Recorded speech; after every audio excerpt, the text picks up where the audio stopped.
Cataluña es hoy noticia de nuevo por la detención de varios miembros del Ejecutivo y altos cargos del gobierno de Puigdemont. La operación desplegada por la Guardia Civil ha asestado un golpe al independentismo catalán, con la que se comienza a imputar responsabilidades y depurar responsabilidades por la organización del referéndum del 1 de octubre. En Crónica Local hablaremos de la excavación conocida como de Huerta Otero, anunciada por el alcalde el pasado lunes, y en clave regional de la concentración organizada por el Pacto por el Ferrocarril para el 18 de noviembre en Madrid. Y de lo que ha sido noticia también, porque la plataforma cívica Milana Bonita ha dicho que no asistirá a esta concentración por considerarla poco reivindicativa con el tren digno. Estos serán los tres temas de debates que vamos a analizar en este tiempo de picota. Hoy con nuestros picoteros de los miércoles están con nosotros Antonio Vélez. ¿Cómo está? Buenas noches. Bueno, ¿qué tal el verano? Bien. Decíamos ayer, comentó Unamuno cuando retornó a su universidad. Y prácticamente podemos decir lo mismo porque los temas no han variado mucho. Sigue latente el juego y el laberinto de las cosas, hoy quizás más agudizados con el tema catalán, pero en general pues estamos en esta sociedad entre efervescente. Pero yo lo que digo públicamente es que estoy a gusto de estar aquí con mis compañeros tertulianos otra vez. Pues seas bienvenido también, igual que le damos la bienvenida a Domingo Hidalgo. Buenas noches, ¿qué tal? Paz y bien, pues muy buenas. El verano bien, sin entrar en detalles, como diría el bueno de Carlos Rodríguez Brown. Bueno, encantado de estar aquí de nuevo, con esta disparidad de criterios que acredita lo que es lo plural, porque esto no ocurre normalmente, aunque haya una cierta descompensación habitual, ya forma parte del paisaje, pero encantado. No sería Domingo si no fuese reivindicativo en su presentación. Saludamos también, como no, a Juan Viera. Buenas noches, ¿qué tal el verano? Bien, el verano bien, y volvemos con los mismos temas y prácticamente con la misma temperatura, ¿Sí? Porque las cosas no han cambiado tanto. El problema de la sequía es tremendo en Tierra de Barro, y bueno, en toda España en general, pero sobre todo en aquella zona, y bueno, esperemos a ver si cambia esto, porque ganas tenemos de que llueva abundantemente. Ha sido importante el descenso de producción de uva, un 40%, que es muchísimo.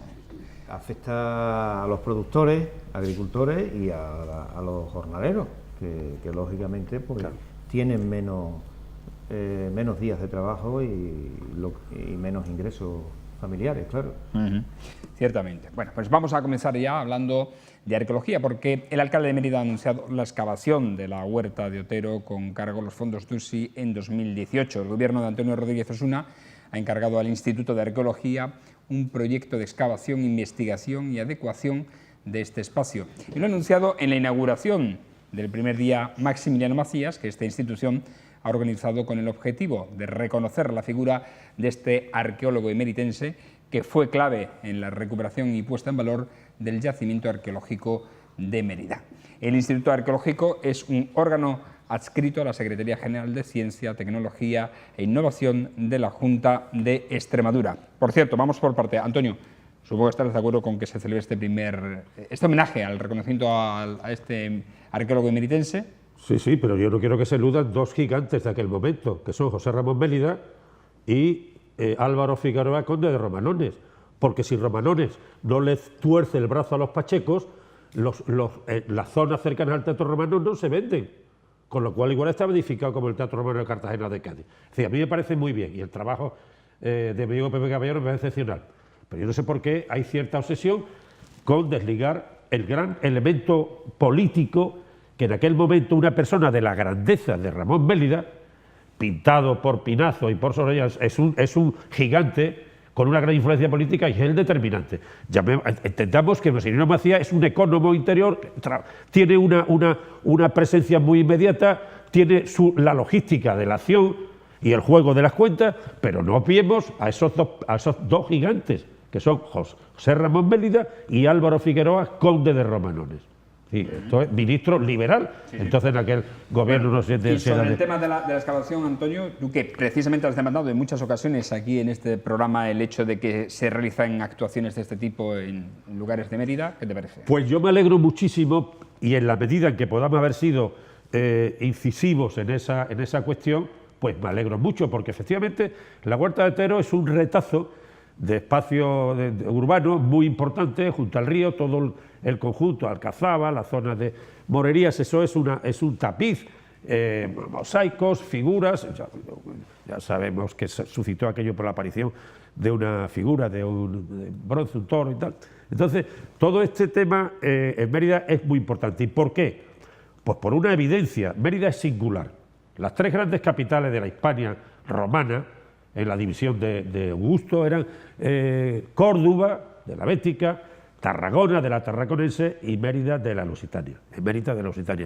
Curiosamente, Mérida, la reconquista la queda, los que fueron caminos de paz se convirtió en camino de guerra, y Mérida pasó al ostracismo absoluto. Con lo cual, todo el conjunto de aquel momento, el 80% está durmiendo bajo el suelo.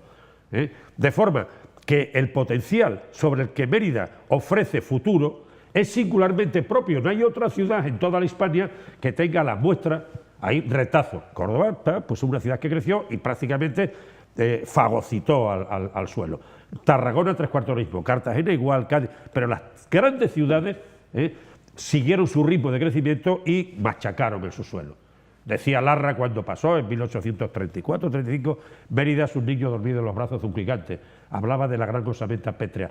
Pero, sobre todo, hay un hecho. Mérida, cuando empieza a levantar otra vez cabeza, después de la larga depredación, en base a lo que se tenía, cuando realmente sufre Mérida un expolio brutal, fue en aquel modelo del tardofranquismo que fue el desarrollo tecnocrático, los gobiernos de López Rodó, etcétera, etcétera, aquel momento después del plan de estabilización de Ullastre, que liberalizó la economía, y la construcción fue un elemento importante.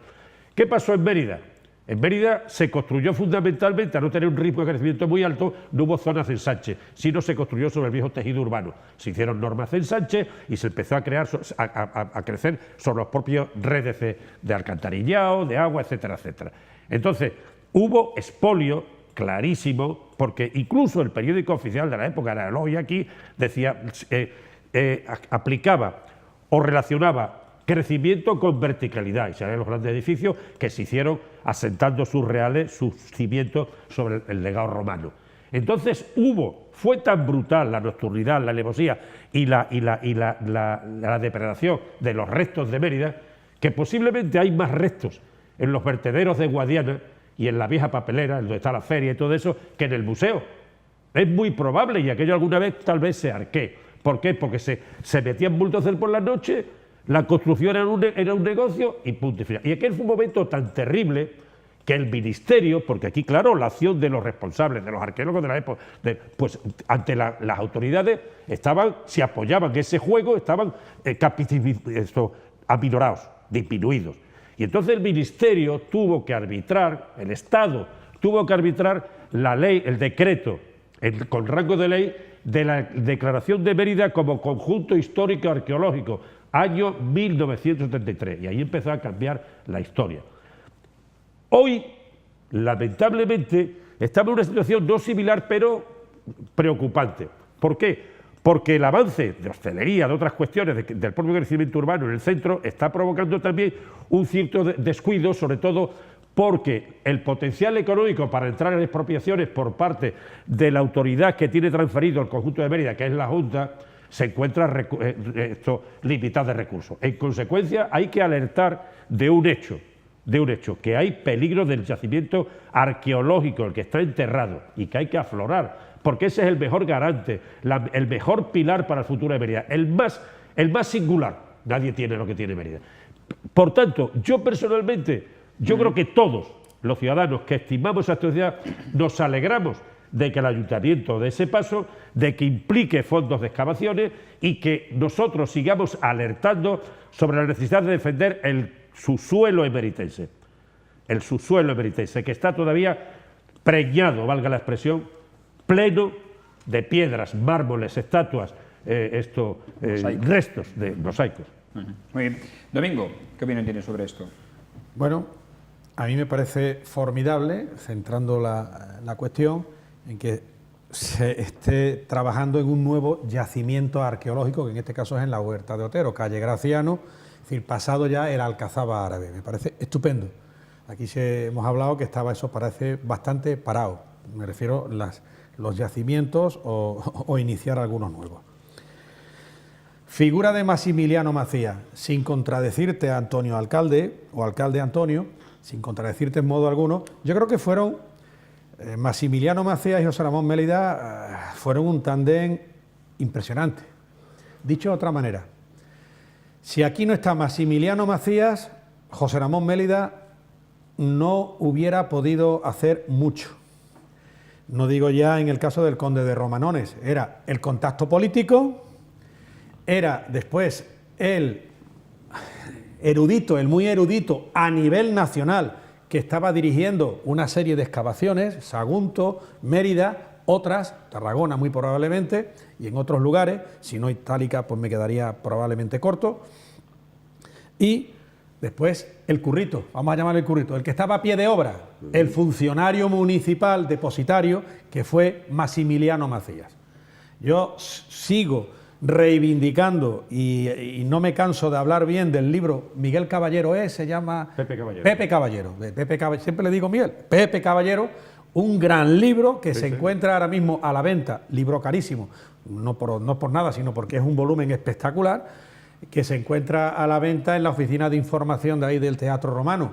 Desde aquí yo ya emplazo al consorcio que bien podría hacerse ese libro en una edición, vamos a llamarle más barata, para poder... De bolsillo, que es más barata. O cuando menos que no tenga ese material de papel tan caro.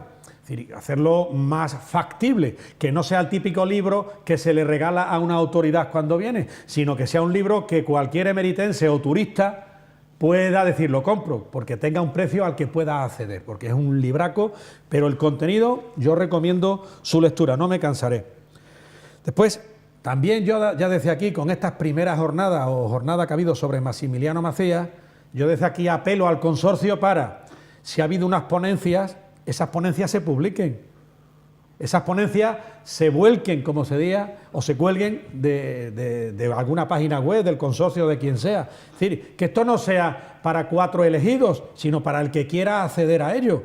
Y el consorcio, otra de las obligaciones que tiene es divulgar el tema de los yacimientos.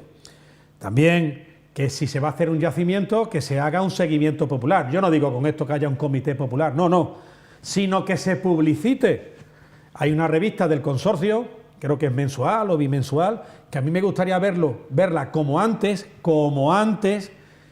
regalándose en los kioscos de prensa, como ahora se está regalando un periódico Mérida, creo que se llama, en el que Antonio Alcalde escribe, todo, no sé si es mensual o semanalmente, mensualmente, bueno, y está a disposición del que quiera cogerlo en los kioscos de prensa o está en la puerta de los juzgados, muy probablemente esté en más de un organismo público para el que quiera que la coja. Sobre todo en organismos públicos donde haya esperas, esas esperas eternas, como yo ya desde aquí digo, pues los centros de salud, incluso el hospital. Es una forma, bueno, pues que el consorcio también se publicite y eso es muy interesante.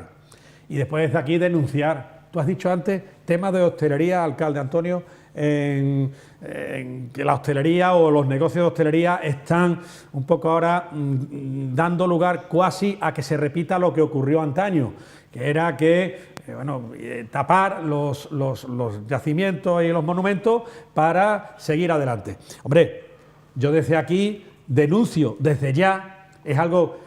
Porque aquí, como estamos convirtiendo lo habitual en lo anormal en habitual, pero no por eso lo habitual deja de ser anormal, aunque sea muy habitual. Me parece absolutamente anormal, por mucho que haya una norma o por mucho que haya una autorización legal para ello, que el Alcazaba se esté utilizando desde hace años, lo ha hecho el PSOE, lo ha hecho el PP y lo sigue haciendo el PSOE, como aparcamiento de coches de altos cargos. Y eso hay que decirse. Cuando la gente va por Graciano y ve cómo entran coches en la Alcazaba árabe, romano no, eso me parece vergonzoso. Vergonzoso. Sencillamente vergonzoso. Lo que pasa es que como no se ven, porque están detrás de la muralla, pues quizá haya que hacer como la canción de Ana Belén, abre la muralla y todo eso, ¿no? Hombre, ya está bien de hacer cosas que creo que es que dan de ojo. Y también del Alcazaba, ya menos mal que no ha sido así, pero durante años el Alcazaba se convirtió en un bar de copas nocturnas. Eso hay que decirlo. Yo te he oído a ti denunciarlo, alcalde Antonio. Sí, bueno, estas cosas me parecen vergonzosas.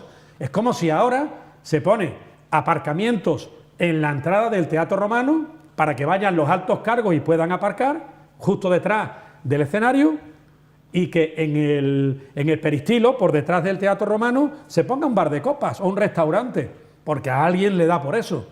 Creo que vamos a ser serios, y todo lo que sea seguir adelante con la investigación, mejor, pero vamos a popularizarlo.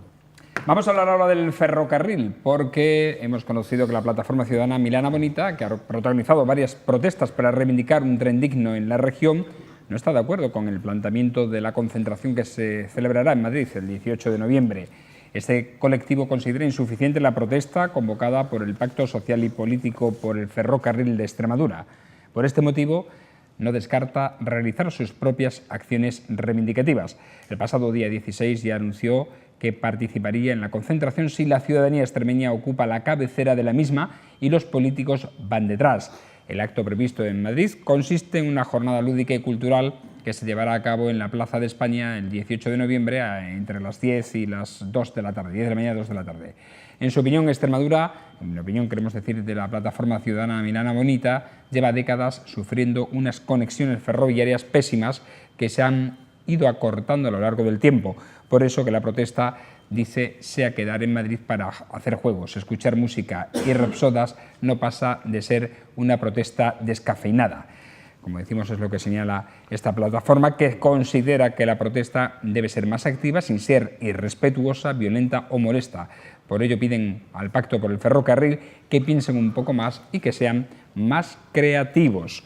¿Debe estar la ciudadanía delante de la cabecera o debe ir detrás? Al final es una concentración porque no va a haber manifestación. Vamos a ver qué opina de esto Juan Viera, que hasta ahora no ha opinado.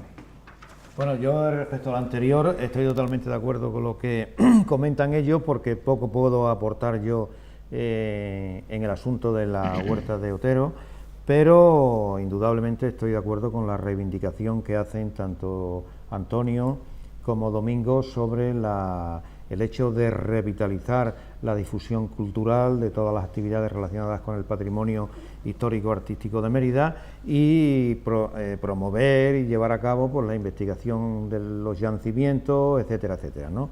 Totalmente de acuerdo y poco puedo aportar. Respecto a esto, pues bueno, que aquí el asunto parece ser que se limita a que el grupo Milana Bonita, que no sé quiénes son, que es un conjunto de personas de Plasencia, vayan delante o detrás de la manifestación. Yo creo que la cuestión es más compleja que todo eso y el entramado pues tiene más trasfondo, ¿no? Ahora últimamente parece ser que por parte del ministro de Fomento se empiezan a hacer declaraciones sobre inversiones futuras, siempre inversiones futuras, para el año 2018, para el año 2019, en las infraestructuras ferroviarias con el fin, en unos casos, de electrificarla, en otros casos de modernizarla, etcétera, etcétera. Pero yo creo que aquí el papel no se trata de que vayan unos ni vayan otros, sino que por parte de la Junta de Extremadura y por parte de los partidos políticos extremeños, de una vez se acabe lo que hemos llamado aquí muchas veces la subalternidad respecto a Madrid y se reclame con fuerza pues inversiones en las infraestructuras ferroviarias, que bueno, que sí, que hay que hacer manifestaciones, que hay que llevar a Madrid la reivindicación de los extremeños para que el Ministerio tome nota y la población en general sepa, que ya lo sabe de antemano, que en Extremadura pues estamos hecho un desastre en la cuestión de infraestructuras ferroviarias. Pero yo creo que se necesitan acciones contundentes de otra manera, ¿no? Más más fuertes, no con una que la ciudadanía se coloque delante o que los políticos detrás o irnos a Madrid a hacer una serie de celebraciones culturales y tal, que a veces para lo único que sirven es para la proyección pública de los dirigentes políticos, pero se necesita... De momento, el único grupo como sociedad civil como tal que se ha pronunciado sobre esta concentración es el de Milana Bonita, porque el resto son agentes sociales, grupos políticos y la FEM. La FEMPEX, quienes constituyen, quienes forman el Pacto por el Ferrocarril, ¿no? Sí. Yo creo que, bueno, que todas estas cuestiones, independientemente de que tengan mayor impacto, menos impacto en la población, que se hagan y tal, pero yo creo que por parte de los partidos políticos y de las organizaciones sociales se deben hacer acciones de otro tipo más contundentes, desde mi punto de vista. Vale. Antonio, sobre esto y sobre lo anunciado también el pasado lunes por el ministro de Fomento, acerca del adelanto, como ya se ha referido Juan Viera, del tren de altas prestaciones que empezaría a circular en el verano de 2019 y la electrificación de la vía en 2020. ¿Y el talco? Sí, el talco en el primer trimestre de 2019. Nosotros de este tema hemos hablado aquí mucho y hemos ido, además me alegró mucho escuchar a Fernández Vara el otro día con la apuesta también por un tema que está un poco más, no voy a decir perdido, nunca ha estado, yo lo sé y lo avalo en ese aspecto porque he hablado con él en ocasiones, que era llegar a Puerto Llano. Llegar a Puerto Llano es vital y eso está ahí. Nosotros es verdad que aquí hemos ido muy moscas con relación a este tema ferroviario que es muy largo en el tiempo. Y evidentemente Fernández Vara no es el responsable en única instancia de esta historia. Largo de historia, largo tiempo. Pero, ¿qué ventajas tiene, en mi opinión, esa intencionalidad de movilización? Hombre, pues es una espada de Damocles, es enseñar unas bazas, es presionar. De aquí a noviembre hay muchas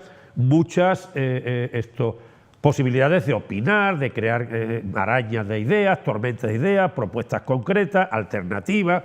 Eso está ahí. Pero ya de hecho ha venido el ministro de la Serna a hablar del tema, porque el tema preocupa, evidentemente. El tema preocupa y es injusto y pone a Extremadura en una situación casi de colonia interior del Estado, con unos estándares de servicio verdaderamente lamentables. Pero no solamente... 40 incidencias de trenes. Claro, y en ese... Una única línea entonces, a mí...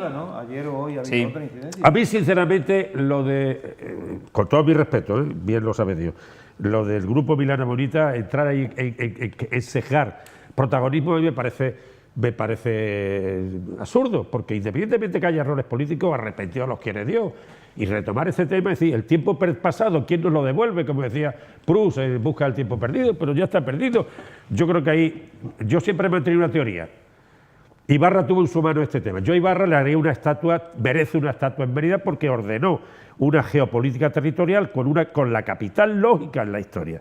Y en los centros, en los ejes de simetría, en el punto de encuentro de los ejes de simetría viario que están en Mérida. Por tanto, derivas de cine, derivas de Plaza de de Badajoz, ese viejo juego permanente de las viejas unidades provinciales de división de Javier de Burgos ya está superado, Pero, sin embargo, Ibarra le faltó la decisión por el eje que querían los ferroviarios.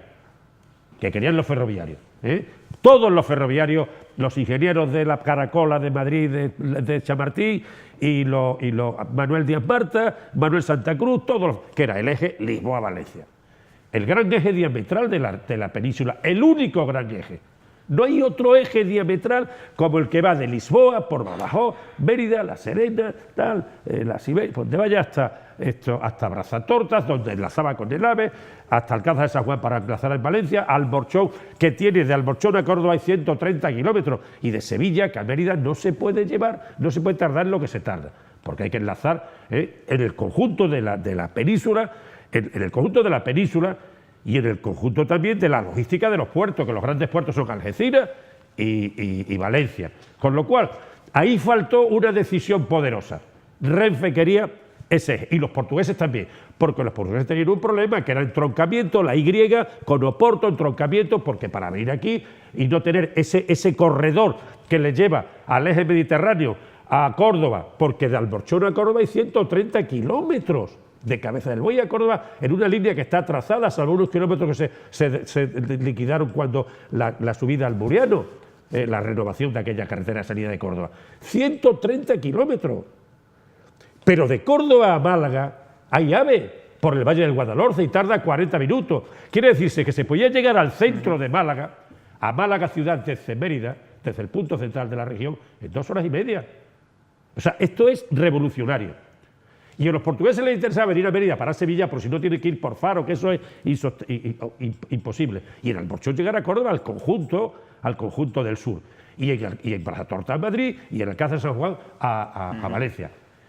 Y en ese juego a mí no me parece correcto que un director de turismo haya apostado por hacer verde la ruta de Plasencia a Astorga. Para mí, para mucha gente que hemos vivido la cultura ferroviaria, hay que recuperar esos 200 y pico kilómetros que hay entre Plasencia y Astorga, porque el resto, hasta Sevilla, Cádiz, Huelva, y de Astorga, Benavente, Asturias, Galicia, está ahí. ¿Por qué Extremadura tiene que sufrir la amputación de un tramo de ferrocarril que tiene 200 y pico, 250, 300 kilómetros? Plasencia, Astorga, eso hay que demandarlo ahora, aunque sean velocidades de 160 en diésel. Es decir, Extremadura necesita una maravilla y hay gente que levanta la mano y dice, oiga usted, el AVE está muy bien, pero el AVE como elemento consustancial, logístico, complementario, Lisboa-Porto, Portugal con Madrid, porque Extremadura no da flujos para ese tema. Pero sin embargo sí tiene flujos rurales de una cantidad de poblaciones que necesitan el ferrocarril, recuperar viejos enlaces. Es decir, en resumen, a mí me parece, termino, muy importante la iniciativa que se ha tenido de forzar, visualizar que Extremadura es capaz de meter 10.000, 15.000, 20.000 personas el 18 de noviembre, porque exige un tema. Y yo creo que Viana Bonita puede tener parte de razón, especialmente aquí se ha perdido tiempo, pero ya no vale no vale poner ninguna piedra. Pongan ustedes a los políticos en cuarta fila, en sexta fila, pero a los extremeños nos interesa que el ferrocarril sea una asignatura aprobada y no pendiente. Domingo, ¿qué opinión tienes de este tema? Bueno, yo en primer lugar voy a entrar en lo que se refiere a la forma y después en cuanto al fondo, en cuanto a la forma. Dice que es una protesta Milana Bonita, desde luego en Mérida, la primera vez que oímos, y no sé si en Extremadura, en Plasencia serán muy conocidos, nada tengo contra Milana Bonita. Han hecho varios actos en Madrid, en la estación de Atocha. Bien, muy bien, fenomenal. ¿Y a qué le llaman una protesta que no sea descafeinada ni insuficiente? Porque lo que viene a criticar es una concentración legal que se va a hacer en la Plaza de España de Madrid el día 18 de noviembre, si Dios quiere. Bien. Para que sea suficiente, ¿qué tienen que hacer? ¿Algún tipo de escrache, por ejemplo? Para que sea suficiente, hay que cortar el tráfico. Para que sea suficiente, hay que insultar y sacar en las redes sociales a los responsables políticos y administrativos de Adif, de Renfe o al ministro que sea y a los consejeros de fomento de las diferentes autonomías implicadas. Hay que incluso señalarlos con una diana y habrá que a lo mejor quemar algún contenedor para que sea suficiente y no descafeinada una protesta. En las naciones civilizadas, y estamos hartos de verlo en cualquier televisión, las manifestaciones que no sean de delincuentes, que se dedican a ser antisistemas, yo no digo que esta gente lo sea, porque yo no los conozco, las manifestaciones son en plan pacífico, incluso con una pancartita, sin hacer ruido, sin molestar a nadie y, bueno, tratando de hacerlo de manera democrática, no con el poder que tienen las masas desbocadas, sino con la razón que da el creer tener razón de manera civilizada. Entonces, yo de momento la mayor se la niego, porque si ante una concentración pacífica en la cual lo que se va es hacer un acto de convivencia, si eso no es suficiente, insisto, ¿qué es lo suficiente? Lo que sea el terrorismo callejero al que hemos estado acostumbrados en las provincias vascongadas, lo que están haciendo los comunistas de la CUP o de Esquerra Republicana en la región catalana, ¿eso es lo que se está buscando? Pues yo desde luego a eso no me apunto. Y además lo critico. Incluso a lo mejor a mí me van a señalar, esperemos que no, pues yo también tengo miedo, ¿eh? O sea que aquí nadie es Superman.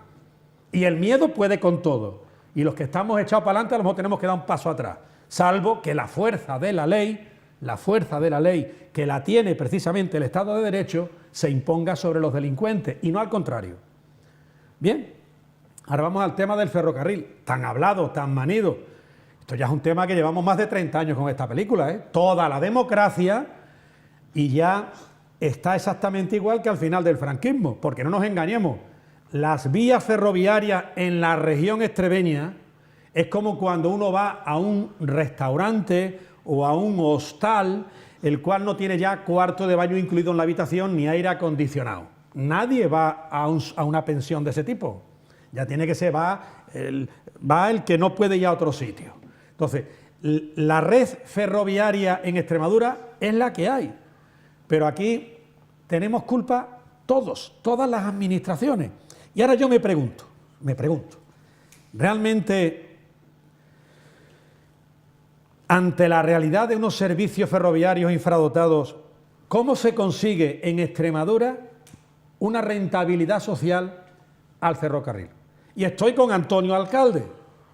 Si aquí a lo mejor el hecho de que la Ruta de la Plata, el reinicio de la puesta en valor de nuevo de la Ruta de la Plata, que intuyo que es lo que ha reivindicado Alcalde, es no pensemos ya en los propios extremeños, vamos a pensar de una santa vez en la nación española, vamos a tener un poquito de sentimiento nacional, siquiera sea para tener un tipo de egoísmo para querer a Extremadura. Vamos a emplazar la Ruta de la Plata de nuevo para que la gente pueda subir, como antiguamente, de Sevilla a Gijón, lo que pasaba con la Ruta de la Plata. El AVE que era Madrid-Lisboa, ¿por qué se ha ido jorobando? Porque los portugueses no han querido empobrecerse más, porque no iban a poner un duro, o lo pone Europa o no lo ponen ellos. Entonces, a lo mejor tendremos que empezar en el poco a poco, a lo mejor hay que irse apuntando a los ferrocarriles de altas prestaciones, que no tenga que ser un AVE. Estoy contigo, ojalá podamos ir a Madrid o podamos viajar en tren a Sevilla y a tantos sitios con una media de 150, 140 kilómetros por hora, que no se consigue ni tan siquiera en coche. Entonces, vamos a tener un poquito de mesura. Y ya el último apunte. Transporte de mercancías, esencial. Pero es que nos creemos que las empresas de transportes por carretera se van a quedar de brazos cruzados ante el auge del ferrocarril. Pero estamos viendo lo que está pasando con los taxistas y con Uber y con esas empresas. Y estamos viendo lo que está pasando con las empresas de autobuses, con el BlaBlaCar que la gente ya viaja en una gran mayoría a través del internet y haciendo el BlaBlaCar Vamos a empezar a poner los pies en el suelo.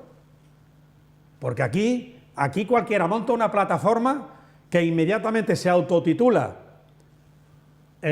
sociedad civil, naturalmente intenta conseguir una subvención para que lo paguemos entre todos. Entonces, vamos a intentar ser serios. Ferrocarril sí, pero desde la seriedad.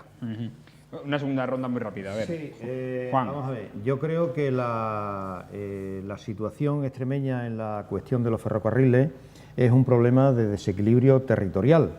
En este país hay una serie de territorios que por el desarrollo histórico, el desarrollo económico y social, pues no ha interesado, se han quedado atrás por diversas circunstancias, porque económicamente quienes disponían y tenían los medios, los recursos para invertir, en fin, no les ha interesado pues que Extremadura fuera una zona, una región con un desarrollo equivalente en términos medios al de otros territorios de este país. Y entonces han derivado sus inversiones pues hacia el País Vasco, hacia Cataluña, hacia el propio Madrid, en las grandes zonas industriales de Madrid, de la periferia de Madrid, etcétera, etcétera. Entonces, ¿qué es lo que ocurre? Que el problema del ferrocarril está ligado a la propia situación económica de Extremadura. Y si en Extremadura no hay industria, no hay movimiento económico, pues los ferrocarriles se han ido abandonando y no han sido necesarios. Entonces, ahora que planteemos la recuperación de los ferrocarriles... Falta también quizás, Juan, de inversión. las dos cosas. Sí, sí. De inversión en ferrocarril. Exactamente, ¿no? Entonces, es importante que ahora seamos conscientes de la necesidad de los ferrocarriles, del transporte ferroviario para personas, para mercancías, etcétera, etcétera. Y ante esta reivindicación que ha surgido con fuerza en Extremadura en estos últimos meses, el Gobierno de España tampoco quiere dejar de lado su rédito electoral, tampoco quiere perder terreno en este aspecto. Entonces empieza a ofrecernos una serie de cosas que no sabemos si las cumplirá o no las cumpliremos. Es de esperar que se cumplan, ¿no? El caso es, desde mi punto de vista, que todo eso debe ir ligado a un desarrollo económico, a unas inversiones públicas. Y vuelvo a reclamar que para que haya desarrollo ferroviario tiene que haber inversiones públicas. Y eso la Junta de Extremadura y los partidos políticos de esta región deben asumirlo y dejar de estar sometidos a la dictadura de Madrid, por llamarlo de alguna manera, entre comillas, ¿no? De otro modo, vamos a seguir exactamente igual. Se harán unas reformas mínimas en las estructuras ferroviarias para callarnos la boca, haremos 4 movimientos, nos manifestaremos en Madrid y todo lo demás. Pero el fondo de la cuestión, el desarrollo de esas infraestructuras ferroviarias, debe ir ligado al desarrollo económico. Si no, no tiene mucho sentido todo esto. Antonio. Bueno, efectivamente, esto es un tema muy largo en el tiempo y quizás yo sugiero que lo toquemos más veces. Estoy de acuerdo con de aquí a 18 de con Domingo porque hay un momento, yo estaba en aquel momento, yo estaba ahí, sería un crío, pero estaba en el mundo institucional, en la alcaldía, en la concejalía, bueno, y recuerdo perfectamente que hubo mucha tensión por parte de la UGT para modernizar todo el sistema con un medio de alta velocidad, sin llegar a la historia que al final se llegó Sevilla-Madrid, que parecía razonable y funcionó bien. Pero esto se apostó, yo cuando digo Ibarra tenía que haber la explicación, le faltó decisión en ese sentido, pero sin embargo tuvo una decisión clara con respecto a lo que era la demanda, que era el sistema de autovías. Extremadura tuvo una red de autovías que curiosamente en las dos más importantes se cruzan en Mérida, razón evidente de la geocentralidad de Mérida, para todo, para el ferrocarril también, porque son elementos coadyuvantes ambos, intermodales, y eso no se entiende cuando... En fin, yo no lo entiendo, pero sin embargo sí entiendo que en aquel momento hubo unos problemas tremendos, porque el juego necesariamente tenía que venir con Portugal, y Portugal, con el problema de Oporto, tenía necesariamente que tener un cebo, y el cebo era ir a Puerto Llano, ir por Alcázar de Sagual a Valencia, ir a Córdoba por Alborchón, ir a Sevilla por Mérida, y seguir por la ruta. Pero ¿qué ocurrió? Pues hombre, aquí Ibarra, el socialismo, podíamos tener los mismos problemas que había con relación a Porto-Lisboa, que están a 300 y pico kilómetros, y que llegué a un punto de intermodal, de encuentro, que se llama entroncamiento, al lado de Santarém. Entonces, esta historia también se transfirió aquí, porque se quería un ferrocarril de alta velocidad, Cáceres, Monfragüe, y eso era imposible.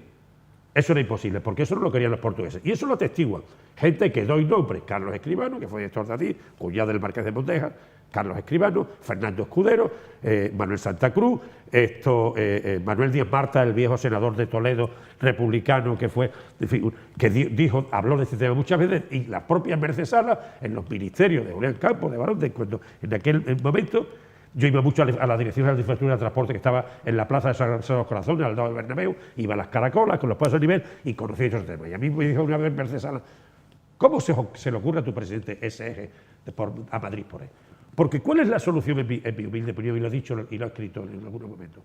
Pues el eje tenía que haber sido Lisboa-Valencia. Y una bisectriz de Cáceres podía tener dos alternativas.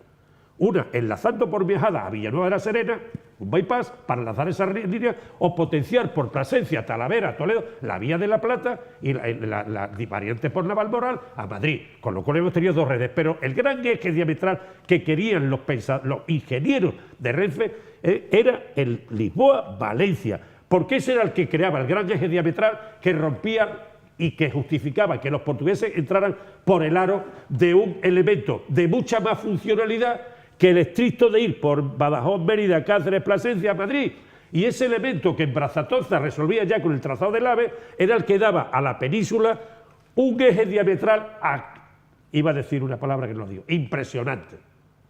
Y ese eje es el que hay que recuperar, aunque sea, esa debió ser la línea de alta velocidad. Esa debió ser la alta velocidad. ¿Qué pasó? Pues que bueno, los localismos hundieron un poco el propósito. Los elementos electorales, las expectativas electorales, pues quebraron esa historia. Pero esa es la historia. Esa es la historia.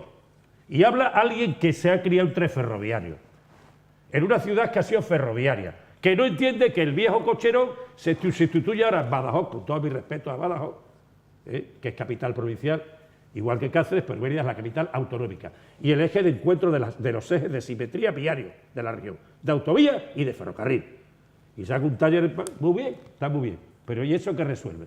Entonces hay que ir a Sevilla, hay que ir a Puerto Llano, hay que ir a Valencia, hay que ir a Córdoba, y hay que ir a Salamanca y a Astorga.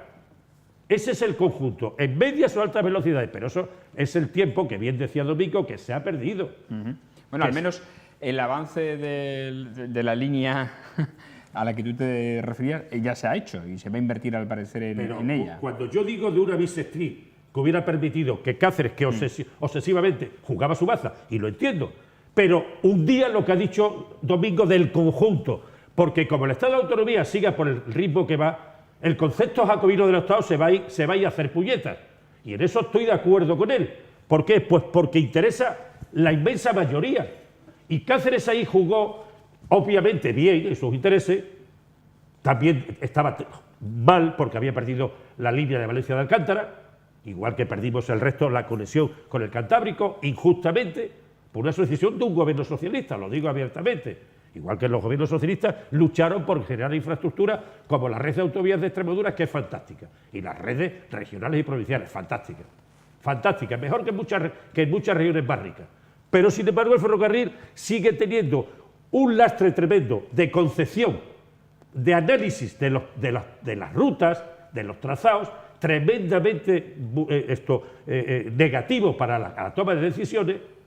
Y segundo, la realidad de que Extremadura, per se, no tiene el volumen de viajeros, de mercancías, para activar un ferrocarril que, lógicamente, sería un ferrocarril de bajo uso. Sin embargo, el juego conjunto y tener un trazado, como el que he dicho, el diametral, y la obsesión era ir a Madrid. ¿Por qué? A Madrid se puede ir por Cáceres o por Brazatorta. Y Cáceres puede ir a Madrid por Plasencia, Talavera, o puede ir con una bisectriz, que es bisectriz, no es vertical, línea recta, por viajadas, un área de desarrollo impresionante cerca de Trujillo, una bisectriz que enlazaba los dos conjuntos. Es decir, ¿esto es ciencia ficción? Pues no, porque simplemente en lugar de ir recto de Mérida, podía ir, aunque el ferrocarril todo el mundo sabe que el factor distancia no es el determinante. Nunca. El factor ferrocarril es comunicación, viajeros. Históricamente, vosotros veis los planes ferrocarriles de España y Portugal y veis unos laberintos y decís, ¿esto es posible? Pues sí. Tú de Puerto Llano para Alcalá de San Juan tienes que subir, luego... Pero llegas en ese conjunto, la diametral. Lisboa-Valencia es la que nosotros hubiera dado un favorecimiento tremendo. Y luego la recuperación de la Vía de la Plata. Y Extremadura hoy tendría... Acabamos este tema ya con Domingo. Rápido. Después me gustaría una cuestión breve. No, que hable y después hablo yo. No, termina. No, por Dios, yo después. Si es breve para no abrir otro debate. Brevísimo. En todo lo que se está comentando, subrayar que el sistema capitalista en su desarrollo en este país, digamos, fomenta aquello que le interesa. Y entonces, aquí en este país fomentó las autovías, la autovía que nos cruza, y los ferrocarriles no le interesaban porque aquí no interesaban las industrias, no interesaba nada, lo que interesaba era la emigración, mano de obra barata para otras regiones. La burguesía catalana. Para otras regiones, La y la burguesía vasca catalana, y la madrileña. Que aplaudió a Franco cuando entró por el paralelo. Y la madrileña también, que es la más importante. Domingo.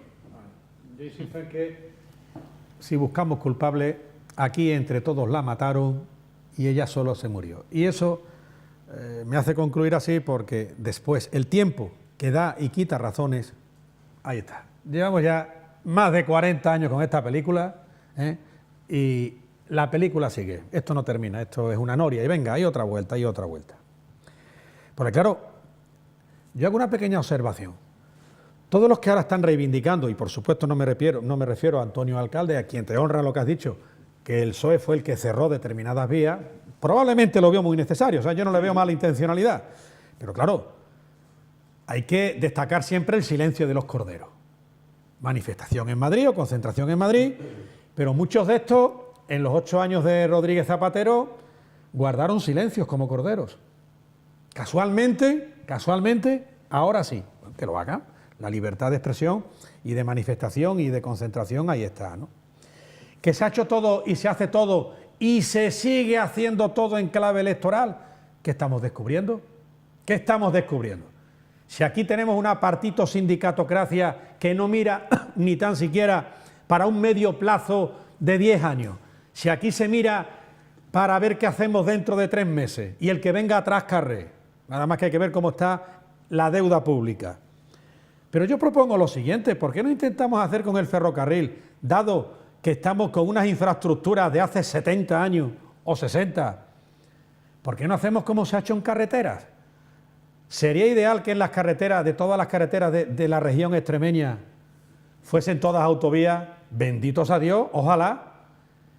No lo son, claro que no lo son, pero podemos criticar que a lo largo de estos años irse de aquí a Llerena, de aquí a Herrera del Duque, de aquí a Cabeza del Buey, de aquí a Fregenal, hay unas carreteras más anchas, con un nuevo firme y que se puede viajar como Dios manda, que sería mejor en autovía. Claro que sí, naturalmente.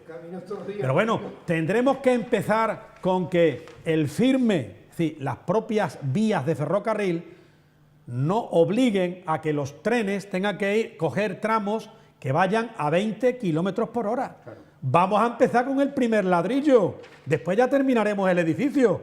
Aquí queremos empezar con el campanario y siempre además con la bandera de la reivindicación. Si es contra Madrid mejor y si es contra el PP no os quiero ya ni contar, porque como son todos unos fascistas y unos fachas, pues hay que machacarse al PP. Y no, pero lo digo yo. Entonces, aquí tendría que hacerse un sistema de transporte nacional, español. ¿Por qué? Porque lo que se tiene que comunicar para que se cumpla la Constitución de la libertad de circulación entre españoles es precisamente un sistema de transporte. Y el transporte se puede hacer de diferentes formas. Por ferrocarril, por supuesto. Si estuviéramos en Valencia con Barcelona o Valencia incluso con Sevilla, se puede hacer por mar y por agua, y se puede hacer por tierra. Y por tierra abrimos una llave, ya sea a través de carretera o a través de ferrocarril. No hablo del aire, que también es interesante, porque hablamos de transporte de mercancías y también la circulación de personas. Las personas no deben transportarse en ese sentido, porque no somos cosas. Entonces, vamos a ir de menos a más. No queramos construir desde el tejado y que de una santa vez los prebostes, los privilegiados de los sindicatos, los privilegiados de los partidos políticos se tomen esto en serio, porque han acreditado que a lo largo de los últimos 40 años ahí está el resultado. Por sus hechos los conoceréis, como dice el Evangelio. Luego hay que resolver una cuestión, decir una cuestión, valiendo más tarde que nunca la posición la tormenta de ideas que ha abierto Guillermo Fernández Vara es muy encomiable. Si es buena, adelante. Y las buenas comunicaciones y el buen transporte lo tienes de Madrid con Barcelona, de Madrid con el País Vasco y de Madrid interiormente. Pero sin embargo, Extremadura, como es una región que no ha interesado para nada económicamente, solo para mano de obra, lo que ha tenido es un tren y autobuses para llevar gente de Extremadura a Barcelona y de Extremadura a Madrid. Y eso es así. Y eso no es un problema de todos por igual, sino es un problema de clases sociales. La clase social que ha dirigido este país y la dueña de los recursos de este país es la que nos ha llevado a la situación que tenemos en Extremadura, con la aceptación y la subalternidad, como he comentado antes, de muchos dirigentes políticos, del PP y del PSOE. Bueno, vamos a otro asunto. termino. Que no nos da tiempo de hablar de Cataluña. Ya tenemos que... Curiosamente, quienes mejores comunicaciones tienen son las regiones privilegiadas de la nación española. La región catalana y la región de las provincias vascongadas. Es curioso. Es decir, a los privilegiados todavía más. Y encima, en una región se está desarrollando en vivo y en directo, pagado por el resto de los españoles, un golpe de Estado que estamos pagando entre todos. En absoluto. Ahora hablamos de Cataluña, precisamente porque la Guardia Civil ha puesto en marcha, a primera hora de esta mañana del miércoles, un operativo contra la celebración del referéndum. Los agentes se han personado por orden del juez en diversos edificios oficiales de la Generalitat. El Instituto Armado ha registrado las sedes de los departamentos de Economía, de Asuntos Exteriores, de Trabajo y Asuntos Sociales y de Gobernación. También han visitado el Centro de Telecomunicaciones y Tecnologías de la Información de la Generalitat y de la Fundación .cat, que gestiona los dominios en Internet del sufijo .cat. El objetivo es encontrar pruebas contra la inminente celebración del referéndum del 1 de octubre, que ha sido suspendido por el Tribunal Constitucional. Según fuentes policiales, han llevado a cabo una veintena de registros y 14 detenciones hasta el momento. Entre los detenidos se encuentran el secretario general de Economía y Hacienda y número 2 de Oriol Junqueras, Josep María Jové, del Departamento de Exteriores. También han sido arrestados responsables de la Oficina de Asuntos Exteriores y de Presidencia, responsables del CTTI, una empresa pública que integra todos los servicios informáticos de la Administración. En Presidencia han sido detenidos el responsable del voto electrónico y el jefe del gabinete de la consejera Meritxell Borràs, y además han sido arrestados 2 empresarios vinculados a una nave industrial en la que los agentes han encontrado papeletas y otro material vinculado al referéndum del 1 de octubre. Empezamos por ti, Domingo, sobre este asunto. ¿De qué has acabado tú hablando de Cataluña? Empieza hablando de Cataluña. Yo empiezo diciendo que esto no es un problema de Cataluña, ¿Qué va? Esto es un problema de España, de la nación española. Es decir, si uno tiene un accidente y se rompe un tobillo, no es un problema del tobillo, es un problema del cuerpo humano, si a mí me pasa, de mi cuerpo y concretamente de mi tobillo, del tobillo de mi cuerpo. Pero no es un problema del tobillo, porque el tobillo no tiene autonomía. El tobillo no tiene autonomía. Y cuando uno le da un infarto, no es un problema del corazón, es un problema de mi vida, de mi existencia como tal, como persona, porque puedo acabar como persona. Entonces, no estamos hablando de un problema catalán, estamos hablando de un problema de España. España está ordenada democráticamente a través de una constitución que nos dimos los españoles allá por 1978. Ya se decía entonces, y se está acreditando ahora, y ahora hablando en términos informáticos, la Constitución española, la democracia española, tiene un virus en su sistema, un virus letal, un virus nocivo, que se llama Estado de las Autonomías. Eso es muy grave. ¿Por qué? Porque el Estado de las Autonomías, el virus letal, ha ido creciendo. Y a costa del sentimiento nacional, a costa de perseguir todo lo que pueda referirse directa, indirecta o indiciariamente a España. Y eso ocurre en muchas regiones de la nación española. Ocurre en Galicia, ya ocurría con Fraga Iribarne, de presidente de la Junta de Galicia, donde el español empezó a ser perseguido. Eso naturalmente ocurre en las provincias vascongadas, eso no digamos también en Valencia, ocurre también en las Baleares, ocurre en cualquier región de la nación española donde pueda haber otro idioma. Pero es que incluso si nos apuramos, en la región catalana nos encontramos con que a alguien por hablar español ha sido multado. En el que quiere poner un negocio, si rotula en español, lo multan. Hasta ese punto hemos llegado. Esto ha sido un ovillo que ha ido creciendo. Además, una región absolutamente, Fijaros que el PP ha tenido corrupción, no digamos el PSOE, no digamos también Izquierda Unida, no digamos los sindicatos, no digamos el PNV.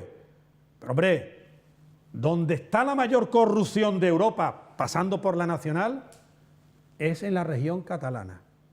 Y encima, además, estos señores pretenden que se dialogue con ellos cuando se han convertido, no porque lo diga yo, sino porque lo dice el Tribunal Constitucional, en infractores de la ley.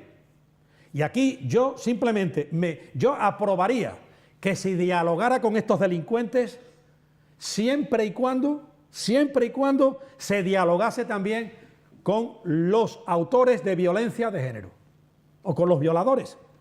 Vamos a hablar con ellos, diálogo, diálogo, diálogo. Hay personas, instituciones ocupadas por personas que no se puede dialogar. Y aquí hay que aplicar sencillamente el Estado de Derecho. ¿Por qué? Porque si no, estamos en manos de unos matones y se está acreditando.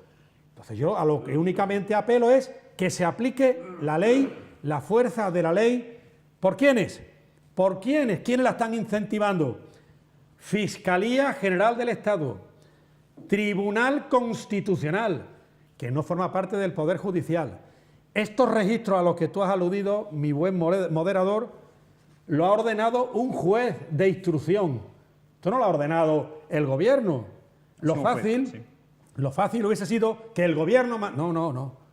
Y yo espero, por el bien de la nación española, de la que forma parte la región catalana, que venga la cordura y que venga lo que es la ley. Porque claro, lo que no puede ser es que juguemos un partido de fútbol y uno quiere tener comprado al árbitro, quiere jugar con 22 jugadores y al otro equipo lo quiere tener con las manos atadas y con 7 jugadores, que es lo que quieren los delincuentes que están transgrediendo la ley y que están dando lugar a todo esto. Pero esto no es un problema de ahora, y termino. De todas formas, Domingo, tu símil futbolístico en este partido, a lo largo de la historia democrática, es que ha habido un equipo que no ha jugado, que es el equipo español, lo ha dejado hacer. Evidentemente, aquí ha habido una dejación de funciones desde el año 1983. ¿Por qué? Porque aquí se quiso hacer lo que fue el café para todos. Y aquí la bandera nacional, el espíritu de nación española sencillamente se ha roto. Y ya prácticamente no vale ni para el fútbol. Ya no vale ni para el fútbol. A eso hemos llegado. Y yo busco y quiero que haya cordura. ¿Por qué? Porque hay gente que sigue instalada en los años 30 del siglo pasado y que están repitiéndolo totalmente. Y yo apelo a la responsabilidad y a mirar la historia. Miremos la historia, porque la historia, además que hay que ver, vino la Primera Guerra Mundial por los separatismos, por los nacionalismos. ¿Qué pasó en Yugoslavia en los años 90? ¿Qué pasó? Si lo han traído los separatismos y los nacionalismos. Pero es que además aquí hay una mezcla entre comunismo y nacionalismo que es sencillamente letal. Bueno, 9 millones de papeletas han sido intervenidas y más de 1,5 millones de material sobre el referéndum también han sido intervenido en las últimas actuaciones. Juan. Pero después termino, ¿no? No, termina Antonio. Bueno. Termina Antonio. Yo, en primer lugar, soy partidario de que los catalanes... Perdona, y lo hago así porque cada vez voten. termináis en un tema distinto. Bueno, que quede claro, yo soy partidario de que los catalanes, en donde el 80% de la población catalana quiere votar, voten, porque el derecho a la democracia y el derecho a decidir no se puede detener, y detenerlo con represión como está haciendo el Partido Popular, a través de las instrucciones del Tribunal Constitucional, a través de las instrucciones de la Fiscalía, a través de la persecución a los alcaldes que quieren votar, etcétera, etcétera, etcétera. Eso lo único que hace es acrecentar la movilización de carácter independentista en Cataluña. Y partiendo históricamente de las cosas que han ocurrido en relación a Cataluña, en el año 2006, con Maragall se aprobó el Estatuto de Cataluña, que refrendó el Parlamento español, que refrendó el Parlamento catalán, que votaron los catalanes y que posteriormente el Partido Popular recurriendo a todas las artimañas posibles, sobre todo, entre otras cosas, a recoger firmas a la salida de las iglesias, de las misas de sábado y domingo, y toda una serie de cuestiones, y con la denuncia ante el Tribunal Constitucional, que es un órgano político, que no es un órgano judicial, aunque lleve el nombre de Tribunal Constitucional, porque los representantes que están ahí, y especialmente el presidente de ese órgano judicial, es representante del militante del Partido Popular. Entonces, lo que no, el Tribunal Constitucional ese recortó y se cargó el Estatuto de Cataluña. Eso, seguido de toda una serie de cuestiones y otra serie de leyes que ha ido rechazando el Tribunal Constitucional, nos ha llevado a una situación en la que una parte muy importante de los catalanes, si antes era el 20%, ahora es un porcentaje muy superior, pues dicen, este Estado a nosotros no nos representa, no queremos saber nada con el Estado español, no con España ni con los españoles, sino con ese Estado español. Y todo eso, ante la atonía política del Partido Popular, dejando pasar la cosa, dando a entender que sin hacer nada se diluiría y sin hacer caso, Partido Popular y PSOE. Todo eso nos ha llevado a una situación que es con la que nos encontramos, en donde los catalanes dicen que quieren votar, que quieren el derecho a decidir, que quieren la democracia. Y entonces, ¿qué solución le damos? En vez de negociar, buscar una solución pactada, buscar soluciones en países democráticos del siglo XXI, porque ya sabemos lo que pasó en el año 36. En el año 36, inmediatamente que se plantearon una serie de cuestiones a nivel nacional relacionadas con las propiedades de las tierras, relacionadas con la educación, tal, como no había otra solución, se recurrió al golpe de Estado. Bueno, pues ahora, en vez de buscar soluciones de carácter democrático, soluciones en donde se tenga en cuenta el derecho a la democracia, que es como quieren los catalanes, pues se recurre a la represión. ¿Y qué es lo que va a hacer? ¿Cuál sería la solución en tu caso? Porque ya Domínguez ha apuntado que no es el diálogo, en tu caso, ¿cuál sería? Sí, ¿y qué es lo que va a pasar? Aquí pueden pasar dos cosas. Si el Partido Popular se sale con la suya, con creando este estado de represión que está provocando ya una división entre el bloque constitucionalista, entre lo que es el PSOE, Ciudadanos y el PP, y lo hemos visto en el Congreso de los Diputados. Ayer. Y por otro lado está produciendo un enardecimiento de la sociedad catalana, en donde antes, si 1.000 personas salían a la calle, ahora salen 10.000. Si el Partido Popular gana vence en este enfrentamiento, en este país, no solamente Cataluña, sino las clases populares, vamos a tener más represión en todos los aspectos, en aspectos laborales, en aspectos sociales, que afectan a la educación, a la sanidad, etcétera, etcétera. Eso se va a acrecentar. Y en segundo lugar, si surge el movimiento catalán es capaz de implicar a la sociedad española, tendremos la posibilidad de dar paso a una república, de acabar con una monarquía corrupta, porque lo estamos viendo diariamente y cada vez más, en donde salen problemas por un lado, si no es esto hoy, mañana es la Púnica, si no es Bárcenas es el otro, o sea, ya es una cuestión en donde la metástasis se ha extendido a todos los órganos del Estado. En definitiva, ¿solución para evitar esto? Bueno, pues hay que buscar un referéndum en donde sea los catalanes y el resto de los partidos políticos españoles, en donde se vote y se acepte libremente.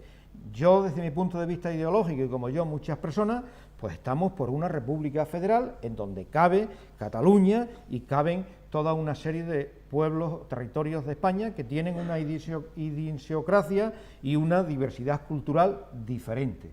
Entonces yo creo que de lo que se trata es que del Partido Socialista, la izquierda no debe dejar en manos de la burguesía catalana, que es la que está, digamos, dirigiendo esta cuestión, todo el proceso que estamos viviendo, y debe implicarse y exigir a Rajoy y al Partido Popular y al Estado español al Estado español, porque al fin y al cabo Rajoy y el Partido Popular son un instrumento del Estado español, de que negocien y se busquen acuerdos para que Cataluña pues se integre y forme parte de un país que se llama España y que es plurinacional. Seguimos pulsando la opinión. Antonio. Vamos a ver, yo es que creo que las cosas hay que racionalizarlas, ¿no?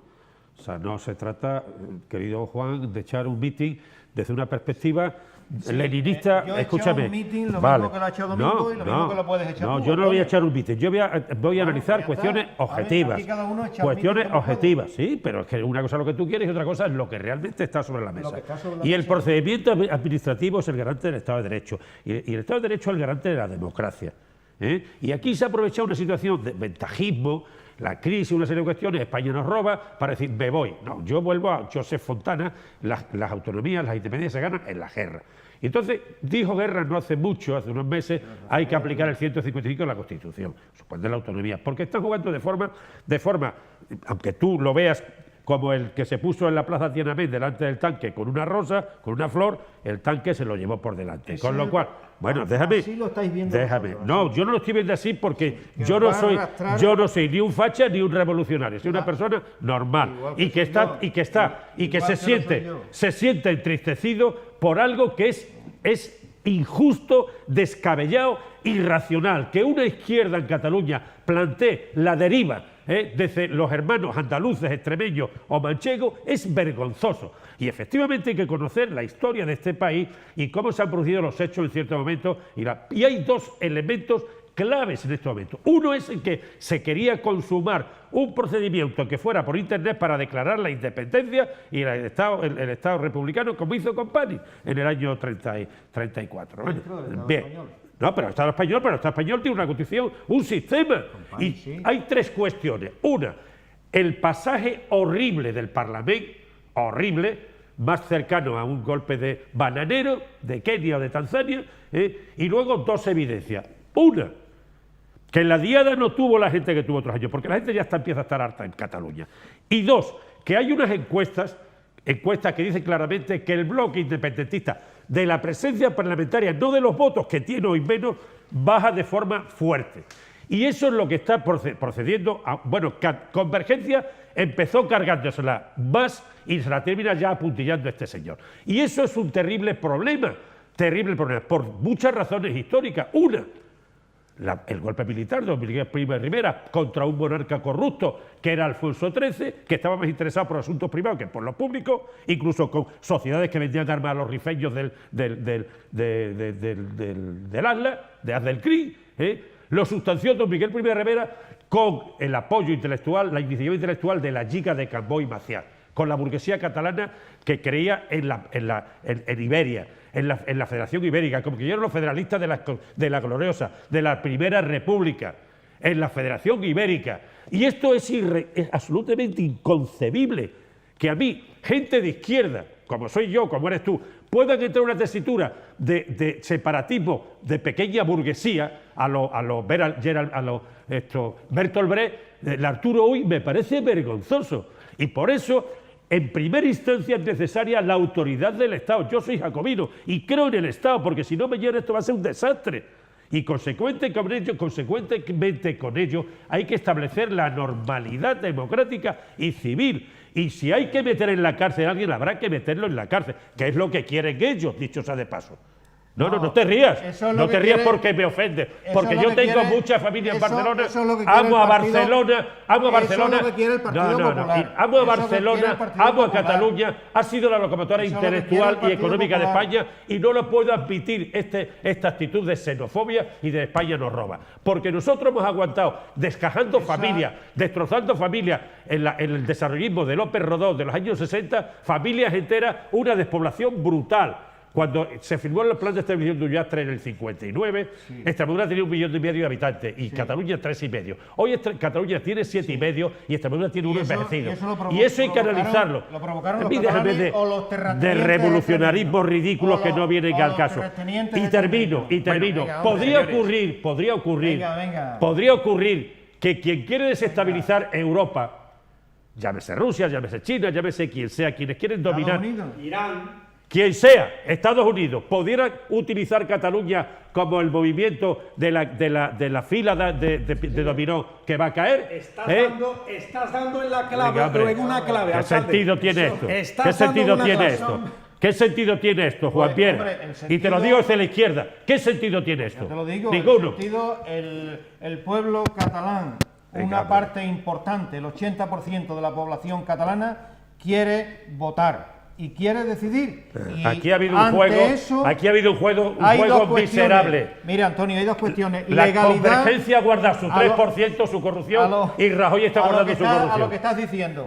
Hay dos cuestiones, legalidad y legitimidad. Racionalidad. Y- Racionalidad, que no te la estoy legitimidad. escuchando, Juan Viera. Legitimidad. No te estoy escuchando Sí, discurso hombre, de sí. racionalidad. Pues claro que Señores, sí. nos tenemos Nah. que ir. Si es que no hay tiempo para más. La intelectualidad de la Vamos, izquierda, vamos. la Nos tenemos que intelectualidad ir. en la izquierda es un factor. Antonio, Azaña mandó a Fernando de los Ríos a negociar. El En próximo, vamos a la tener más próxima, oportunidad. dedícalo entero. Vamos ¿vale? a tener Hablemos de la Vamos a intelectualidad, más hablemos de la oportunidad. intelectualidad de Hablamos hasta el izquierda. 1 Y de hablamos octubre todo- de poder hablar de todo esto, dedicamos todo porque nos queda mucho y evidentemente se va a calentar mucho más el tema.